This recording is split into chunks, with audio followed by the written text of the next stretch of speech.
Yeah. We're here at the campaign headquarters in Berkeley, California, to meet and hear from the Green Party U.S. Vice Presidential candidate. She's on the ballot in California. She's a formerly homeless mother, Cheri Honkala. All right. There's Cheri Honkala. So this is the campaign headquarters for the progressive candidates for mayor of Berkeley. We're going to go ahead and begin. First off,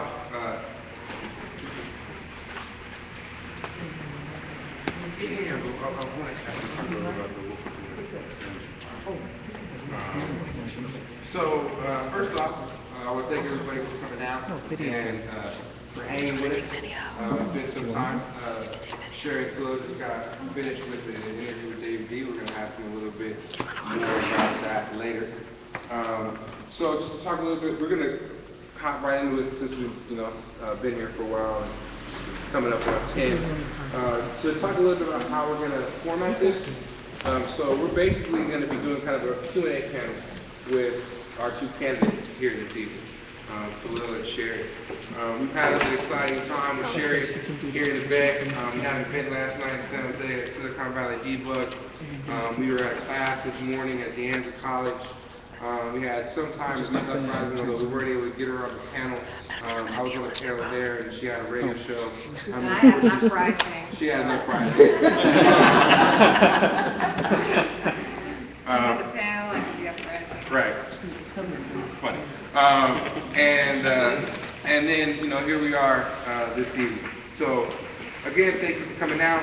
I wanted to start with leader here at the East Bay. I worked with her earlier this year on a project called the World Courts of Women on Poverty in the U.S., or some refer to it, U.S. Courts of Women on poverty. Right. Yes, right. So, without further ado, I'd like to bring to the stage Ethel Long, folks.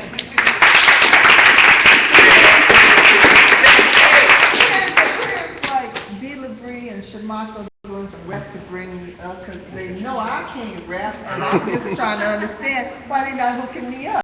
They're not showing me no love here. You need some theme music? I'm not trying that right on the background. You need some theme music? Yeah. Oh, my bad. Y'all. I DJ. You did some things on some broken, some other things. Oh. Yeah, we're here. We're feeling it. Come on, I'm not. Okay, I got to get. You got to break it. I just dropped something real quick. Like, so I do this all the time. Do it, man. Hey, y'all always do this to me, man, all the time. That's the advantage of age. So this is a song I wrote called Broke. I wrote it in response to the 2008 economic collapse thing. Yo, cats broke. You act like that's a joke, like these cats will not grab the gat and smoke for like half coke and a jacket low. Getting the sense you ain't out here. But the young G's are really about it and down the clown here. Down move pounds all across the town here. And make moves without fear. We got these poorly rated makeshift lawmakers mucking up, bankers seeking takes, but the haters still coming up. People losing their home with no one to blame except an imaginary market that gets harder to tame. God, it's a shame these credit companies harvest your pain, pillage your plunder and just chalk it up as part of the game. Stalking your wage, call you again, make deals, don't even know who you bargaining with. They try to act like it's not a threat to their order. But thousands in Detroit still don't have any water. Going after your son and your daughter to sign them up for their own slaughter. Another public housing unit torn up. Police don't even bother with conversations or whatnot. They just speak with a taser or object with a gunshot. They go pour a saw in their court of law and it's crystal clear. Convicted for surviving the traps they have engineered. Folks are starving. The White House is starting to look like J.P. Morgan. Obama just barged in by a limited margin because of his charm and all of the harm the Bush farm did. And I'm gonna keep it real, because even though we won, we still got an economic system that's been overrun. And we don't understand it. Man, we are all lost. These corporations, they only want to cut the costs. They hack away at jobs. Prices don't level off. Playing ball's more expensive. People have less to toss. We've always loved America because we've been better off, but give a won't get by the privilege off because we just shipped it off. They bail out all the banks, raise the stakes for corporate cronies. We have to choose between bankruptcy and our heart exploding. It thickens up in this piece. We see the plot unfolding, cooped up in a pseudo-free market as it starts imploding. Cats pissed. Critical mass, what'll happen to us after this? It's a conspiracy, a theory we can master. If we get past our past, if the map and smash the. For many, there's a God, for some cash is it, and they'll be glad when fascism crushes activists. Why are toilets sleeping on benches while 10 presidents addicted to pills are sitting on TV just promoting agendas? Yo, we could affect it all with our collective thought, but there are sections lost and there are sections fought, and there are sections that may never want to understand, and there are sections that will gain the upper hand within numbers, man. There are lines drawn in wrong, trying to ride the fence. Signify your mind and then focus, use your mind's offense. It won't take one of us, it won't take 25. It will take all of us, for all of us to survive. Thank you.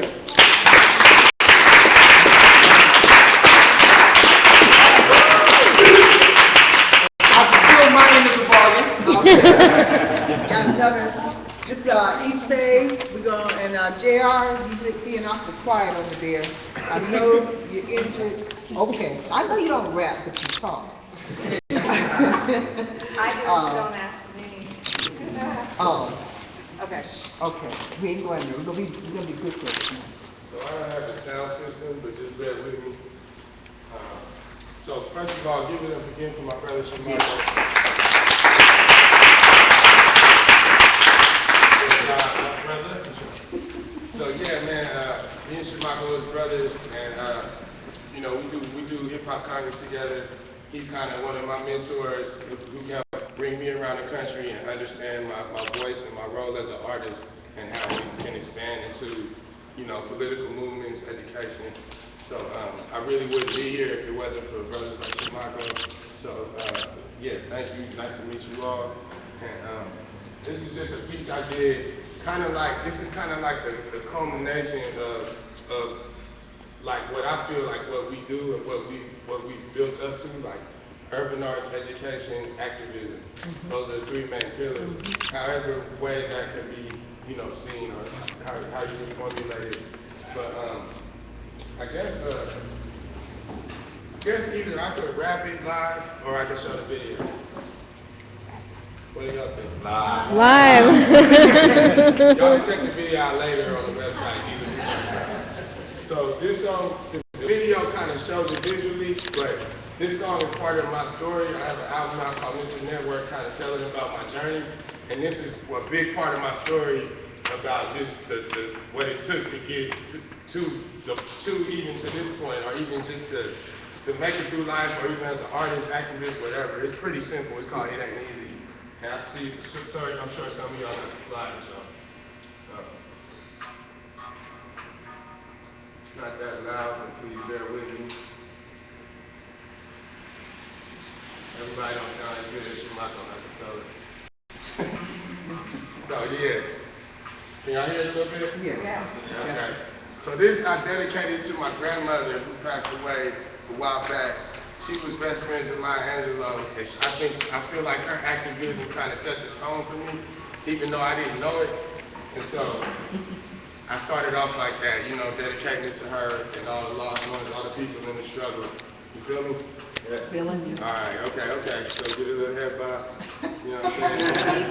You know what I'm saying? So check it out. So, yo, when I say it ain't, you say easy. It ain't easy. It ain't easy. When I say be, you say leave me, be, leave me. Why? It ain't easy. Trying to get to the top. Little suckers want to see you drop, but no, you can't stop. We stick to the plot till we dead and rock. Come on, believe me. Trying to get to the top. Little suckers want to see you drop, but no, we can't stop. We stick to the plot. We dead and rock. Yo, this ain't coming from nobody special, but don't give up, dog, cause I ain't gonna let you. No need to lecture. Life is gonna stress you, test you. But like Pop, I bet you can get knowledge, respect the scholars. Pete the text and Malcolm X's autobiography. Great Bob Marley's discography. Bruce Saga G, that was college to me. It taught me that the country ain't giving no apologies. I hang in black folks like apostrophes. Honestly, shit just bothers me. African American policies and Like you see, hell no, not for me. I'm a king, but these cops trying to rally me. Kill another brother, probably me. Why? It ain't easy. Trying to get to the top. Little suckers wanna see you drop, and no, you can't stop. Stick to the dead and right. Come on. Believe me. Trying to get to the top. Little suckers wanna see you drop, but no, we can't stop. Stick to the plot till we get it right. Well, so what you gonna do then? I'ma make it. So what you gonna do? Take care of the kids. So what you gonna do then? Stand in the ring. The Green Sand Queen got plans to win. And I can't pretend I don't feel the pain. I feel the strain. When sunshine kill the rain. Dark cloud follows me. With a hood just swallow me. We all grow up in poverty. Owning property's an anomaly. As a mile of free on Holly Street, we can't get over the hump like black eyed peas with this crab in the bucket mentality. So I'ma just sit back, stack these G's, back to the seas, back to the streets, backs to the beat, that's yours to keep. Feel more to the deep, get no, don't sleep, it ain't easy. Trying to get to the top, little suckers wanna see you drop, but no, we can't stop. Stick to the plot till we participate with me, put your hands up. Believe me, trying to get to the top, little suckers wanna see you drop, but no, we can't stop. Stick to the plot till we get in. Yo, everybody in the place, just get into it. You don't want to, but you got to do it. No, just keep it moving. This is the way we keep it moving. It's Bay Unite. That's the movement. You be you, and I'ma be me too. We can make it for after movie. We bring San Quentin, I thought you knew. So when I say it ain't, you say easy. It ain't easy. It ain't easy. When I say B, you say leave me, B. Leave me. Leave me. So, thank you.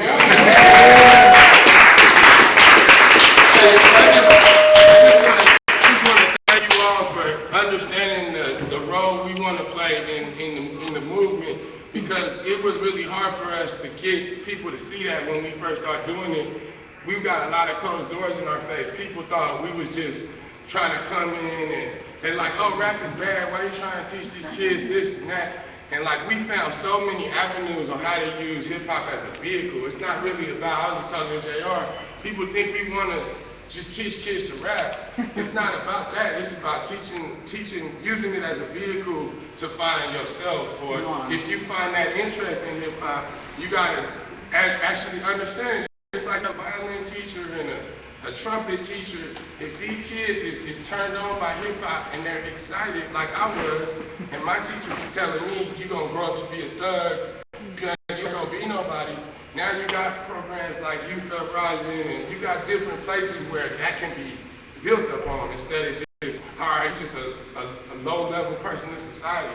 So the fact that y'all open your arms to let us do this type of stuff, and we can do the same back, it builds trust in those communities. So we couldn't do this without y'all. So I made songs like this for all y'all to utilize and like youth for education. Like people, I go up to people, I do hip hop, they're like, oh, you just trying to sell me something. I'm like, this is a video, I made this on YouTube. You can show it at your class, you can use it for free. I give you the CD, you play it for kids. Like, you know what I'm saying? All the music ain't just for commercial use. You know what I'm saying? So I actually made that song with all that in mind. If y'all see the video, y'all want to use it, please feel free. You know what I'm saying? Share. Definitely. There we go. Y'all are the ones who keep us with the content. Absolutely. Tell us again how you find your YouTube. It's on delivery.com. Or you can go to YouTube, just go Free, it ain't easy. And after we also speak, I got flyer to give you so you can. And that's easy. Like the letter E and the letter C. I got flyer. Okay, great. Yeah. There also, this brother's piece is also featured on the video, the beginning vignette that we did on the courts of women on poverty in the United States. One of the reasons I wanted to make sure that we kicked off with that, one is because I'm a resident of Oakland, have been living there for 30 years and kind of really clear that our city, I guess we just got, Forbes just put us as the third, I don't know how we came after y'all, around behind Philly, Detroit, was the third most crime-ridden city in the country, and all these things that are done to put the X mark on this new class of poor people, a new class of people and many who are poor. that this country is essentially saying are expendable. So it's really important that we utilize these opportunities to highlight the intellect, the culture, really the grasp for the people who are fighting for a different vision, a different future. And we want to highlight that because we think that that is what we actually need a broad transformative movement about. Now, a little while ago, a lot of young folks in our country did something, did a branding thing. You know, they kind of branded around the 1% and the 99%. I got a lot of love for them for that. But prior to that, the forerunners were these youngsters and the work that they've been doing for decades. So I think that we're in a really interesting place in this country. And when we did the courts of women, for some people the doors were shut because why the hell would somebody want to talk about some poor folks in the city of Oakland or any damn place in this country? But our position was it's time that we put on the front of the agenda, and it's one of the reasons why, of course, I got great love for our sister Cheri and her colleague who are running to really address the issue of poverty elimination. It is time that that is front and center on the national discussion, and it could be resolved. You know, that's what we're talking about here. So I wanted to make sure that, first of all, these are not just wordsmiths. These are the people who care about and go about the business of making sure that our communities stay whole, and that in the midst of bullets and insanity, that there's this other part, this other voice about where we have to go and what we need to do. So when people think about the courts of women, I don't want to take away from the work that Camille and of course Cheri I want to make sure that we all have time to hear from them and talk with them. But I wanted to make sure that you know, and you put your agenda to visit, on the Women's Economic Agenda website, we.org, we have two big places where we're highlighting what were the resolutions of action. I say resolutions of action. A bunch of folks came together to talk about this thing that we don't really want to talk about in this country. You know, about 150 million people who are affected by it. But poverty in America and what we might do to change that. But we did some important things there. Besides putting a spotlight on that, began to talk about what would it take to change that dynamic, and began to put forward some constructive pieces. Because you know what? You know, November, when is the election? November 6th, 4th? One of those. November 7th. 6th. The state of California, if we don't, depending upon what happens with this initiative, tens of thousands of people are going to be further impoverished because the corporations in this country, in this state, have already made a decision that kicking out some more poor folks to the curb, that's okay. And it's going to be deep cuts in many parts of the so-called safety net social contract.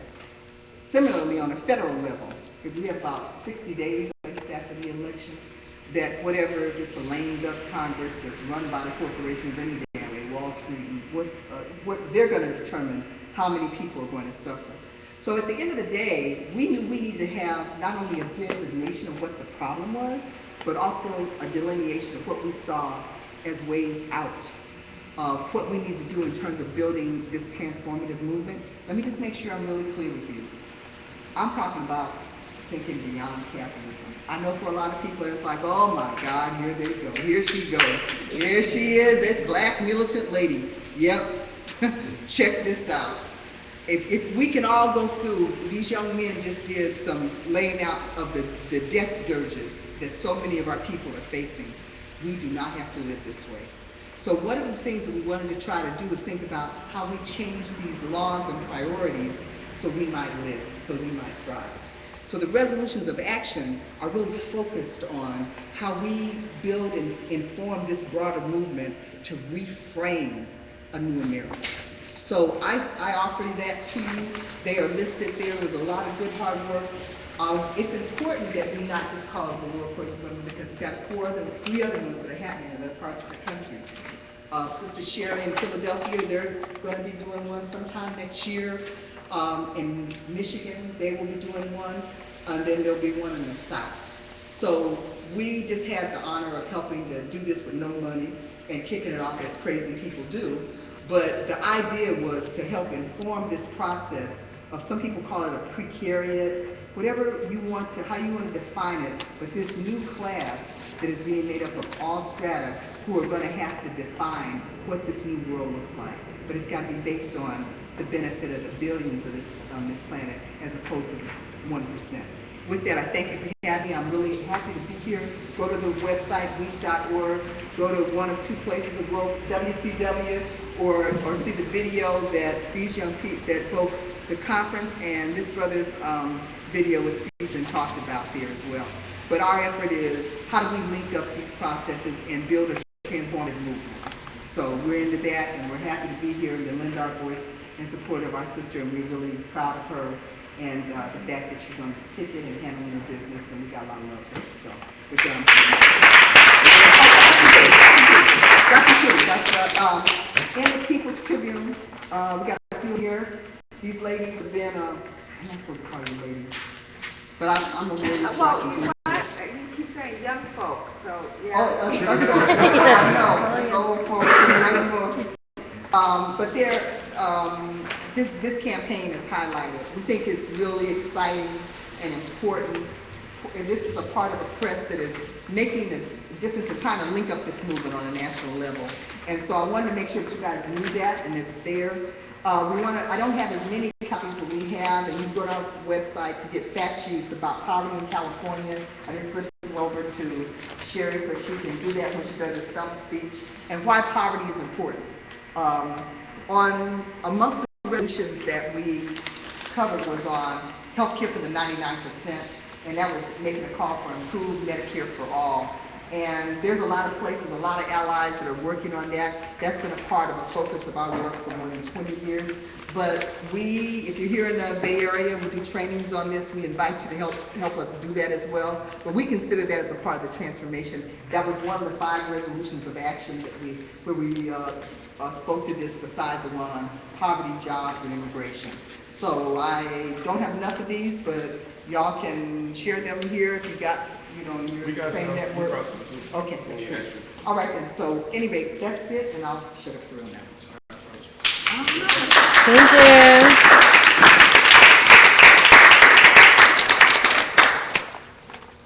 Okay, so I'm just going to skip the introductions because I think everybody kind of pretty much knows who the two of you are. Anyone who doesn't? She has an introduction. Oh, she wants to do the introduction. Okay, by all means, you can handle that part. Do you want to do? You could do your introduction. You could introduce Cheri, how you just read just what you have there. And first say your name.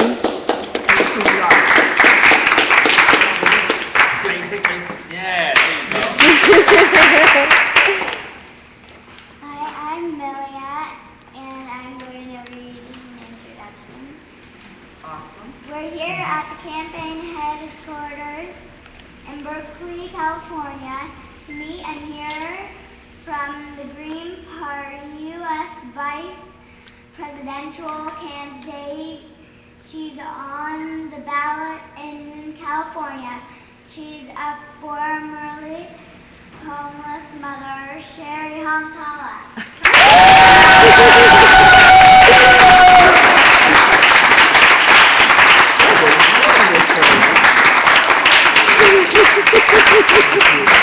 I think so. We can all go home. You got the endorsement right there. That was the best introduction. So we're gonna hop right in it. I'm gonna do 2 questions, and I did 3 yesterday. I'm just gonna keep it 2, and then I'm gonna turn it over to the audience so they can address you guys directly. And I do want to take a moment to honor and appreciate Brother Khalil, who really allowed us to have this space in our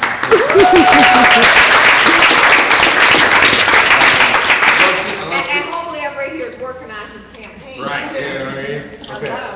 Hello. So first question, this is real basic, but I think it's really important because I'm not sure everybody always understands it. Why run, and why run green? Let's start with you. All right. Well, my name is Khalil. I'm running for mayor of Berkeley this year. I go green in every element of my life. I have a garden. I am very thankful. That's how I know I'm getting a little bit older. Yeah, I didn't used to brag about my garden as much. But what I really realized as somebody who moved to Berkeley, I was really amazed to have the opportunity to study here. My Puerto Rican side, I was the first person to go to college. And that's what brought me to Berkeley. And I think that Berkeley is a city that a lot of people kind of get mystified around. They think that that Berkeley is only the university, or they think that Berkeley is only wealthy folks. And I live in South Berkeley, and I know that in 2008 there was a double homicide on the street that I live on, including one of my students' fathers. And that's what motivated me to be like, hey, as a teacher and an activist, I can do something, but I have to also step my game up and really come up with solutions and come up with ways that our city can do better for people that are marginalized, for people of color. And I ran as a writing candidate in 2008, and I was really, honored to get the Green Party endorsement. And this year I was like, okay, as a writing candidate, I learned a lot, but I think that these issues need to be discussed in every debate. These issues need to be on the forefront. And I think that the work that you're talking about, the work that you guys did as performers, is not separate and apart from what we are. We are actually doing this because we feel that those voices need to be heard, because hip-hop is not seen as something that could be a political educational tool, because it's marginalized and seen only as an opportunity to sell things and to continue misogyny and violence. And I think that as somebody who was born of that hip-hop generation, who has a respect and understanding for the free speech movement, civil rights movement, Black Panthers, it's our obligation to step it up and to bring these conversations to places that traditionally have not been there. So in Berkeley, we don't have Republicans. We have Democrats that act very Republican, and we have some Democrats that act a little bit more like to the left. But there is no real radical Democratic Party in Berkeley, and we have a legacy of 10 years of a current mayor, Tom Bates, who is gets the rubber stamp from all the other Democrats, regardless of where they stand. And their ideas for our city is that we need to arrest homeless people and not let them sit down, or we need to develop, projects or develop these ideas in West Berkeley that has no input from the people of West Berkeley. So if we don't stand up and participate in this process, even though we know that not the only change we're fighting for is through political means, we also have to utilize that as a vehicle to create change. And it's exciting because when you create something from nothing, once you're pushing an agenda where there supposedly is a democracy and it never states that there's supposed to be a two-party system, people are like, oh wow, there are other political parties. Like my students in middle school are like, I thought there was only Democrats and Republicans. Like I didn't even know there was such a thing as alternative parties. And the fact, and the admiration I have for my sister Cheri here in jail is that they're willing to go to the next level. They're willing to get arrested. They're willing to bring their own lives to the forefront of being able to push the system in a way it's never been pushed. And the response is that the Green Party has more numbers than ever. The response is that the Green Party is the party that's talking about issues of social justice, racial justice, economic justice. The reason why we're seeing this growth is because this is a necessity. And I think that there's an amazing amount of work that was done around Occupy, but if we're not willing to occupy political offices, then we are confused of what it means to really take power and be accountable to trying to create a movement that we all need to see. Here, here.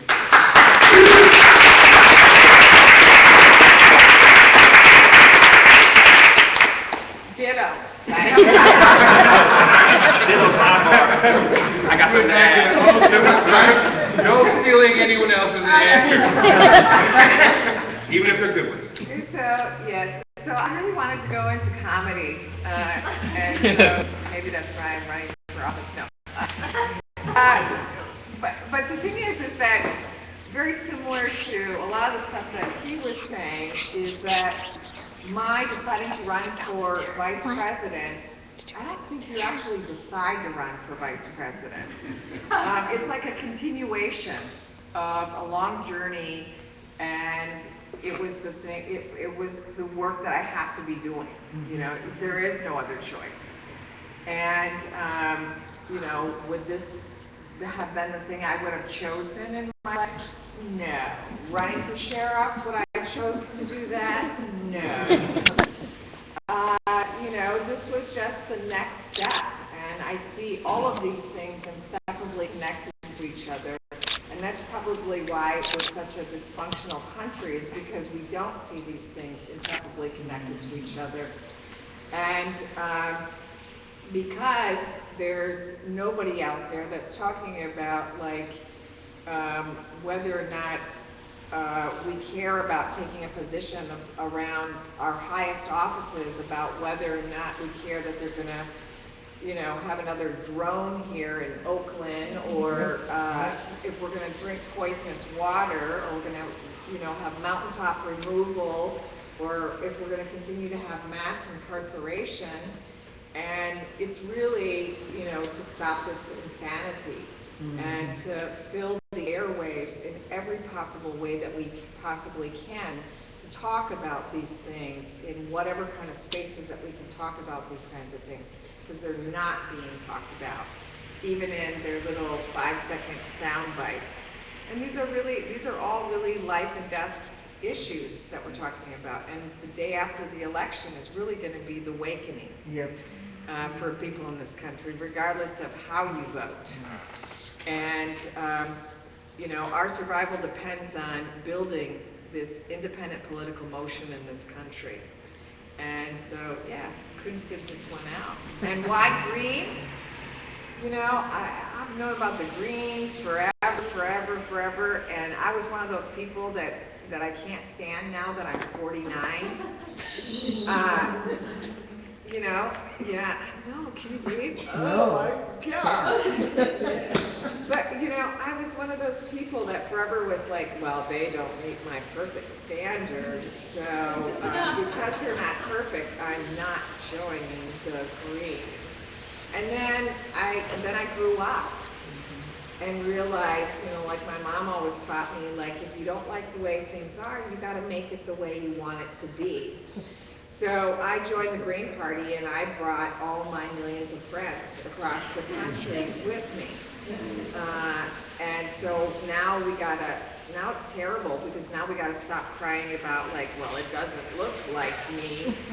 But now it's beginning to look like all the me's. And so now we have the responsibility to make sure that we make it be that powerful political party in this country that everybody knows about on every block across this entire country, because then we have some real troops to make sure that we stop poisoning the water, and that we have a way to eat, and that we house people, and all those things.